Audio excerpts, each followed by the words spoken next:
और पनिया के जहाज से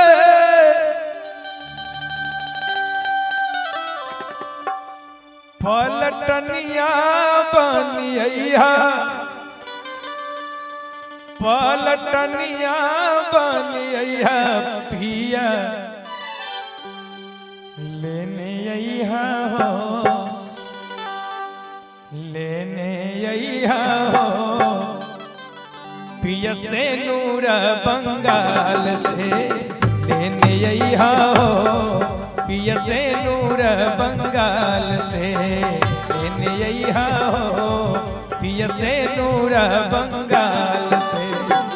पनिया के जहाज से पनिया के जहाज से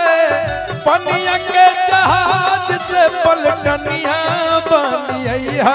पिया पनिया के जहाज से पलटनिया बनिया पिया लेने अइहा हो लेने अइहा हो पिया से नूर बंगाल के हो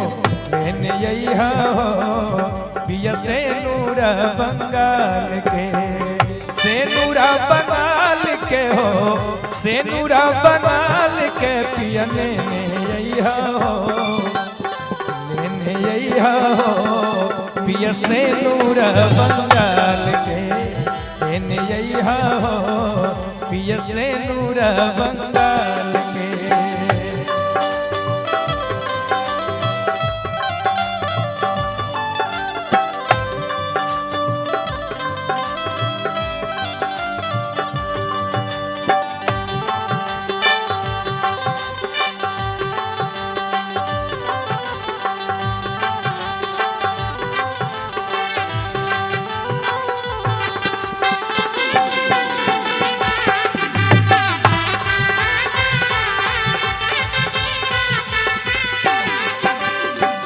पनिया के जहाज से पलटनिया बनिया पिया पनिया के जहाज से पनिया के जहाज से पलटनिया बनिया पिया पनिया के जहाज से पलटनिया बनिया पिया लेने अइहा हो लेने अइहा हो पिया नाथिया पंजाब से लेने अइहा हो पिया नाथिया पंजाब से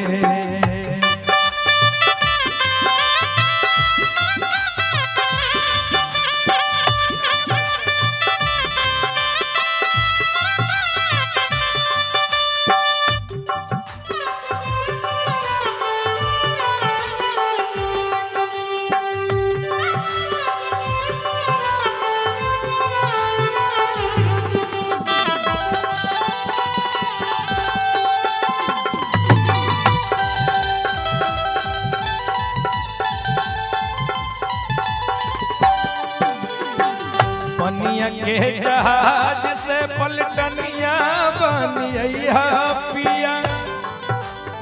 पत्नी कहा तरीके देखी इतने ना और कुछ ले ले अइहा पनिया के जहाज से पनिया के जहाज से पलटनिया बनिया पिया पनिया के जहाज से पलटनिया बनिया पिया लेने अइहा हो लेने अइहा हो पिया टीका राजस्थान से लेने अइहा हो पिया टीका राजस्थान से टीका राजस्थान के हो टीका राजस्थान के पिया लेने अइहा हो पिया लेने अइहा हो पिया टीका राजस्थान के ले अइहा हो पिया टीका राजस्थान के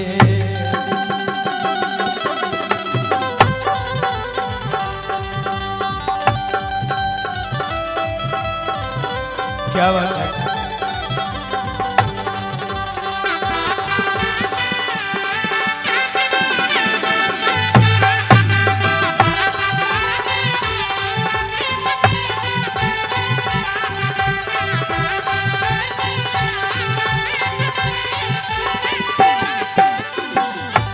पनिया के जहाज से,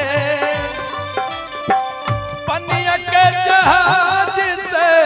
पनिया के जहाज से पलटनिया बनिया पिया, पलटनिया बनिया पिया, लेने हो, लेने हो पिया चलिया मुल्तान के, लेने हो पिया चोली मुल्तान के,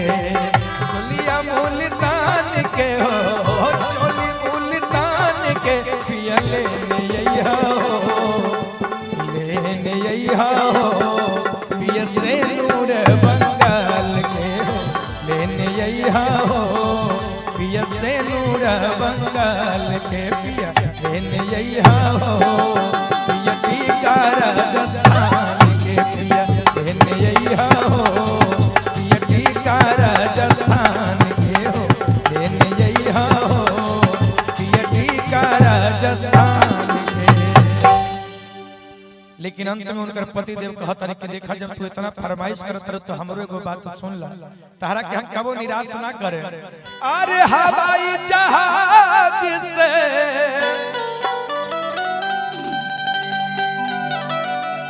अरे हवाई जहाज से सिपहिया बनियबे, और सिपहिया बनियबे धनिया, हे धनिया लेने यही बई है, लेने यही बई है, लेने यही बई है धान टीका राजस्थान के हो, लेने यही बई है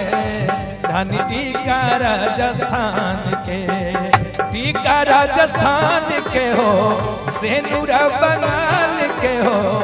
नथिया पंजाब के, धन लेने यही बई है, धन लेने यही बई है, धन चोलिया मुल्तान के, लेने यही बई है, धन से नूर बंगाल के, लेने यही बई है, धन से नूर बंगाल के, लेने यही बई है, धन से नूर बंगाल के। इतनी गर्मी है, इस गर्मी को देख करके मैया पार्वती भगवान शंकर से कहती है कि हे भोलेनाथ, देखी ना बड़ा जोर गर्मी होता, बड़ा घाम लगता, ए जी ई टुटुली मड़ैया में हमनी के कब तक रहल जाओ, अपनो खातिर एगो महल बनवा ली ना, ओमे एसी लगवा दी, ओमे हो एगो कूलर लगवा दी, ताकि ई गर्मी से राहत मिले, ताकि गर्मी से राहत मिल सके। तब भगवान शंकर कहता है कि ए देवी ई तू का कहता रो, अरे अपना भाग में महल अटारी या एसी कूलर टीवी पंखा नहीं थे, हमनी के जो सही बानी और सही ठीक बा, यही तरह जिंदगी कट जाए। तब तब माई पार्वती रूठ गई, रूस गई। भोलेनाथ कहते रहे कि भोलेनाथ थोड़ी देर के बाद कहते रहे कि गौरा भूख लगल बा तनी भंगिया के पीसा ना। माई पार्वती कहते चली हट नहीं हमरा से भांग ना पिसाई। तब भोलेनाथ कहते रहे काहे जी, काहे इतना खिसियाइल बाड़ू, काहे इतना उदास बाड़ू। भगवान शंकर मैया पार्वती से कहते हैं कि ए देवी अरे का बात बाटे जे कुछ न बोलेलू, ए हमर गौरा रानी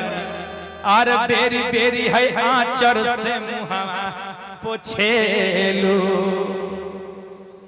अरे काहे बोलत बारू घुर के बचानवा, तमाई पार्वती कहतरी कि हे भोलेनाथ अरे आहो गरमी के दिनवा, आहो गरमी के हो गरमी के दिनवा।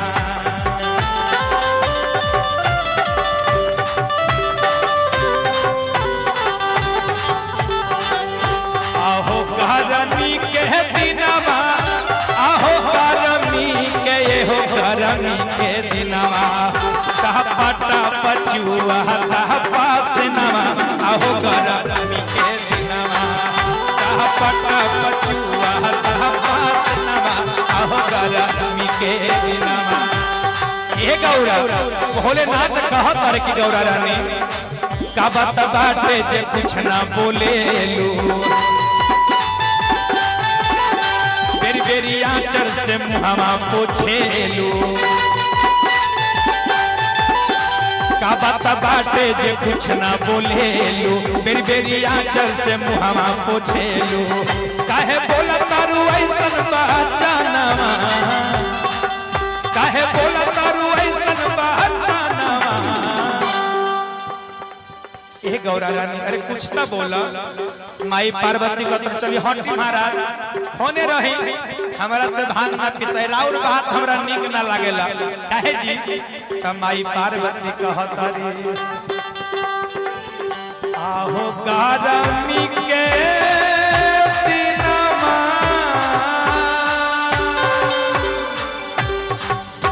आहो गरमी के दिनमा आहो गरमी के हो गरमी के दिनमा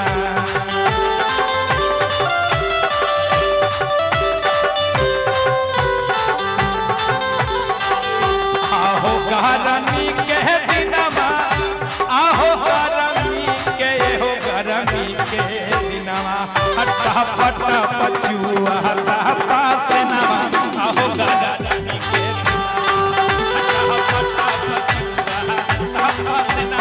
आहो गरमी के दिनवा हर हर महादेव।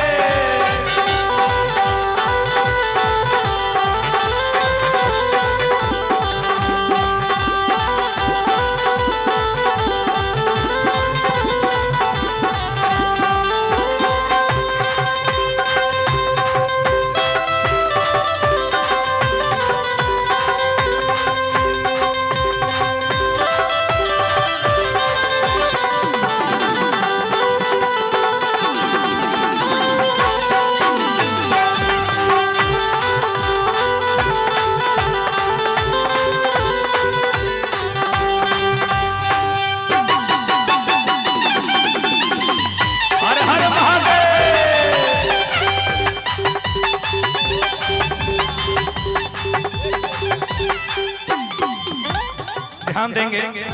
सुबोध यादव ठेकेदार साहब आपके तरफ से बहुत बहुत प्रेम निछावर 100 रुपए का बोली सच्चे दरबार की। और माई पार्वती कहत रही कि देखो ये जुग बदल गई जमाना बदल गई रौरे के हाथ के बनावल इंसान बदल गई राउर भगत लोग स्कॉर्पियो से है ना राउर भगत स्कॉर्पियो से आवता फॉर्च्यूनर चढ़ के आवता बरेजा से आवता करेक्टर से आवता यानी डिजियार से आवता आ एक रउआ बानी उहे बैल के सवारी उहे मिर्गा के छाला उहे भांग धतूर ई कोनो जिंदगी हमारा चली हटी होने रहे। भोलेनाथ कहत रे के गौरा रानी काहे तना खिस जाल बड़ो माई महारानी कहत रे देखी सुनी हमार बात के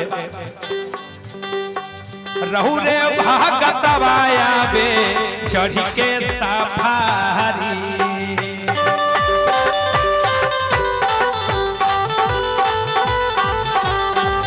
रहू रे भागत वाया बे चढ़ के सफारी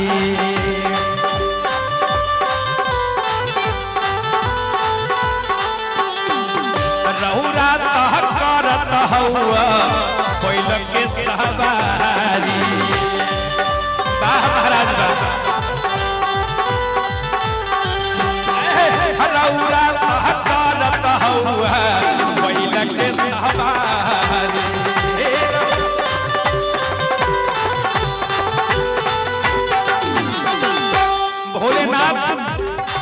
भोलेनाथ समझ गए लेकिन देवी पार्वती रूठ गई देवी पार्वती रूठ गई तब भोलेनाथ कहता है गौरा काहे खिसियल बाड़ू सुन कह गौरा ताला दिनी पानी हो कह गौरा ताला दिनी पानी हो लेकिन मैया पार्वती कतरे हटी ओने हटाई नींबू पानी के एने भी जत हमर जवानी हो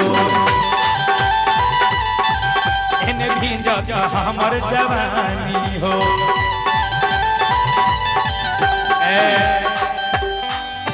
अरे या हो रमी के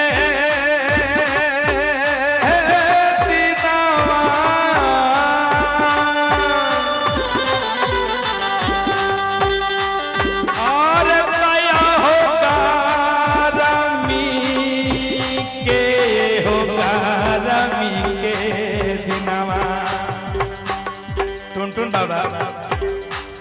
टप टप टप टप चुहा से नमाया हो गरमी के दिनावा टप टप चुहा से नमाया हो गरमी के दिनावा टप टप चुहा से नमाया हो गरमी के दिनावा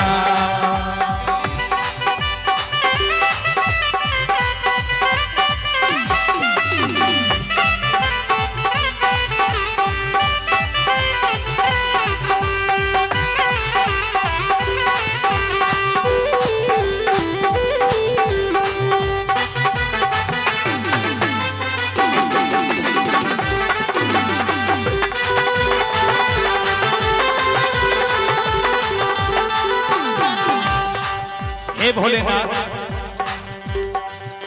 माई पार्वती कहतरी कि हमरा हो श्रद्धा बा हे भोलेनाथ छोड़ी महरैया स्वामी महल बनाई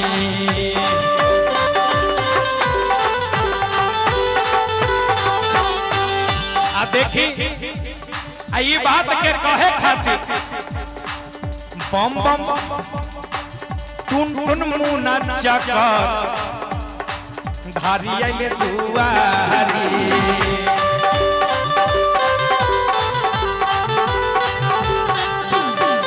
छोड़ी महरैया स्वामी महल बनवाई शिवा राम चंदू मंटू आइले दुआरी भोलेनाथ से माई पार्वती कहतरी कि हे भोलेनाथ भजन गावे बालक बेदर्दी आई के दुआरी हो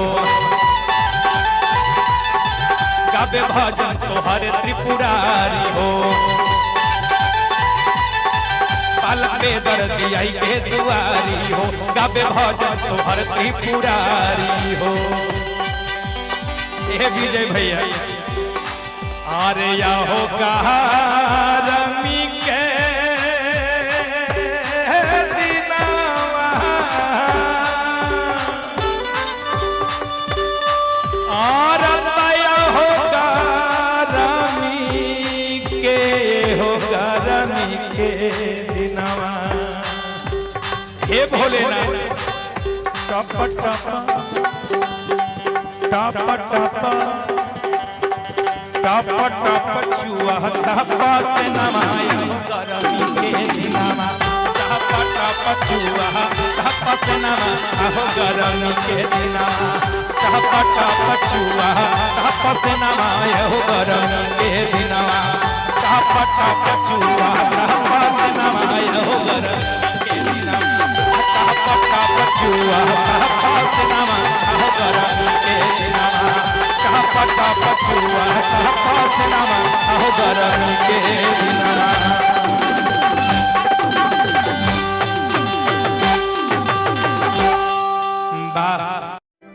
अरे चार को के पोस दिहली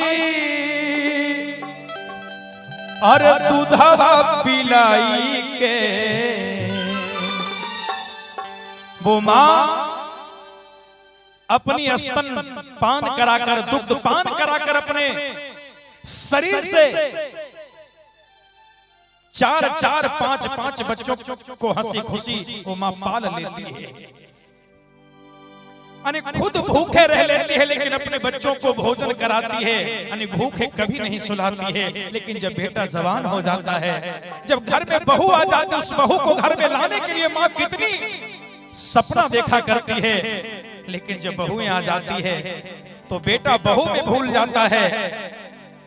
एक बार भी ये पूछने नहीं जाता है कि माँ तूने खाना खाया कि नहीं खाया। माँ भूखे सो जाती है, बेटा तो सोचता मेरी पत्नी भोजन दी होगी, लेकिन यानी पत्नी तो अपनी दुनिया में भूली है, यानी भूली रहती है। उसे तो सिर्फ अपनी फेस पाउडर और फेयर लवली का ही हमेशा ख्याल रहता है। अरे 4 गो के पोस दिहली और दूधवा पिलाई के, और 4 गो से पेट नहीं, 4 गो से पेट नहीं भरे गो माई के, 4 गो से पेट नहीं भरे गो माई के, 4 गो से पेट नहीं।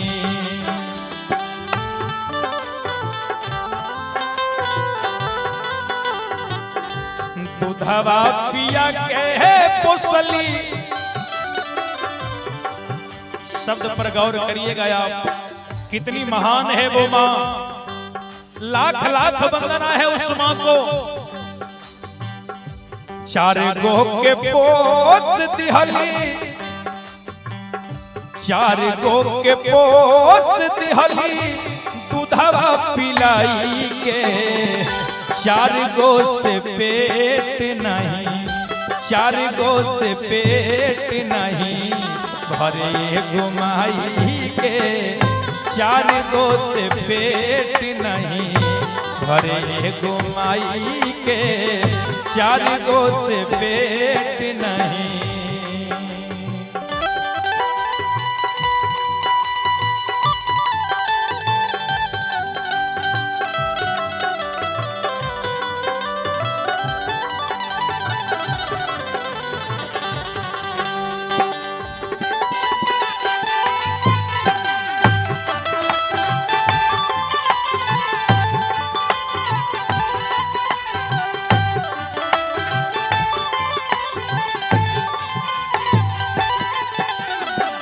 और जबन माई पूछे काहे सूखल बहोठ रे, उहे माई के देता लोगवा दिलवा पचोट रे।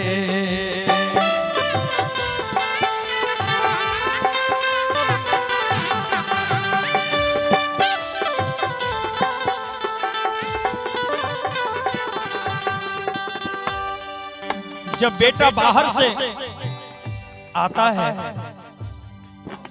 जब बेटा बाहर से घर आता है,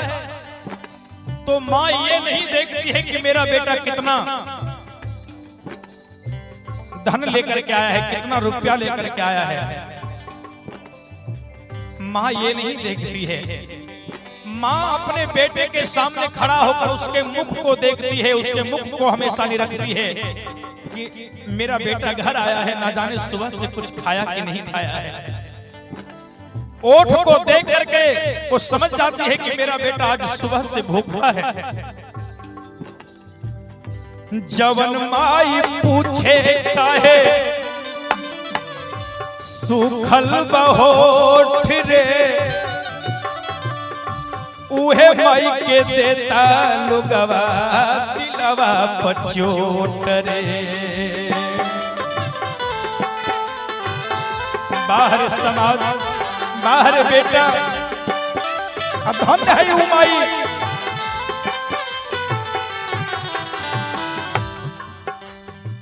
भिजले सुतली अपने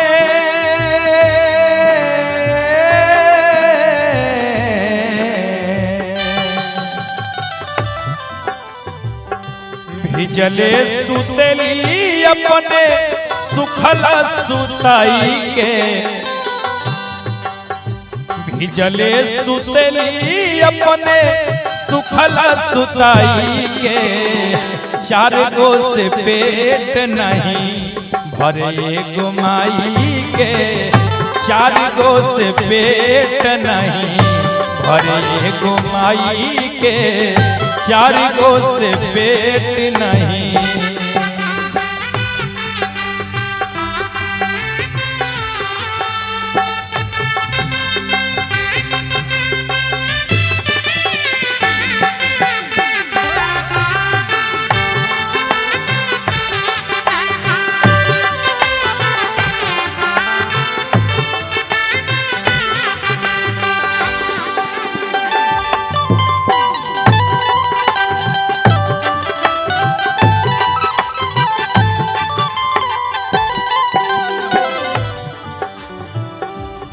सजनों ध्यान देंगे आप, धन्य है वो माँ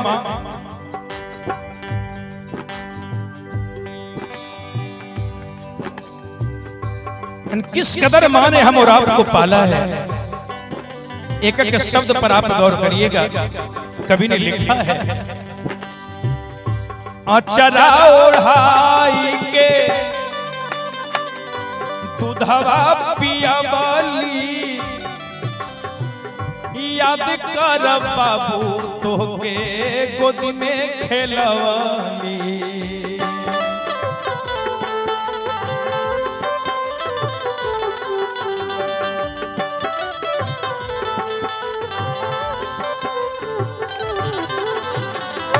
अचरा ओढ़ाई के और दूधवा पियवली, याद कर बाबू तोहके गोदी में खेलवाली। भैया धन्य है वो माँ।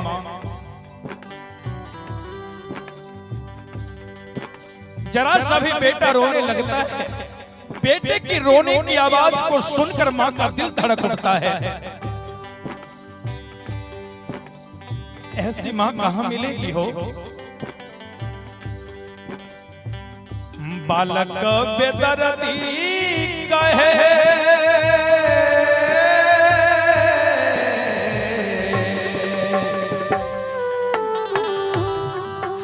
चंदू भैया, मुकेश भैया हो, योगेंद्र भैया, यहाँ के जितना भैया लोग बानी, बम बम हो, चक्रधारी भैया, मोना भैया, चंदन भैया,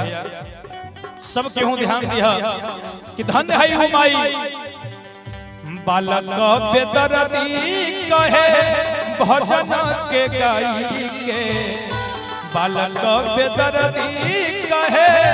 भजन के गाई के, चार गो से पेट नहीं